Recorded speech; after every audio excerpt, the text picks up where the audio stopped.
suis sur ce sujet intransigeant, parce que l'exigence que nous avons vis-à-vis des policiers qui fauteraient, c'est garantir justement la sérénité du travail de l'ensemble de la police et de la gendarmerie. C'est garantir la défense de cette police républicaine qui, au quotidien, combat le racisme, combat l'antisémitisme et s'engage au quotidien pour défendre l'honneur de la République. Tu vois bien que ça part en couille, quoi.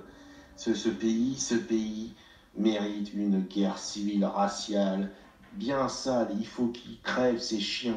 Il reste quelques années avant l'effondrement. De toute façon, la guerre raciale est inévitable.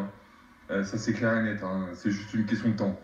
Bon, bah, sinon, ça y est, je viens d'effectuer le paiement pour mon fusil d'assaut. Alors, je crois que si je me souviens bien de ce que m'avait expliqué, il n'y a plus qu'à attendre qu'il me demande d'envoyer les papiers, c'est ça? Ce sont des pompiers qui essayent d'éteindre un feu. Et les fils de pute de la gauche de merde les en empêchent. Non, balle dans la tête en fait. Parce que t'es une merde. T'es une merde de gauche, tu mérites de mourir. Voilà.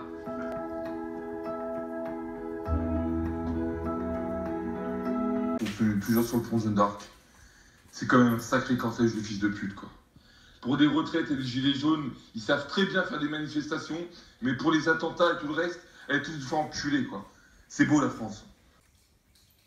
Et pas de corruption. C'est pratique de dire les affaires Sarkozy, les affaires Cahuzac. Avec ces tournures, on individualise le problème, on évite de s'intéresser à l'aspect systémique de cette corruption, et on oublie même que... De merde, tôt ou tard, elles vont finir par le payer, par exemple, quand il y aura l'effondrement économique.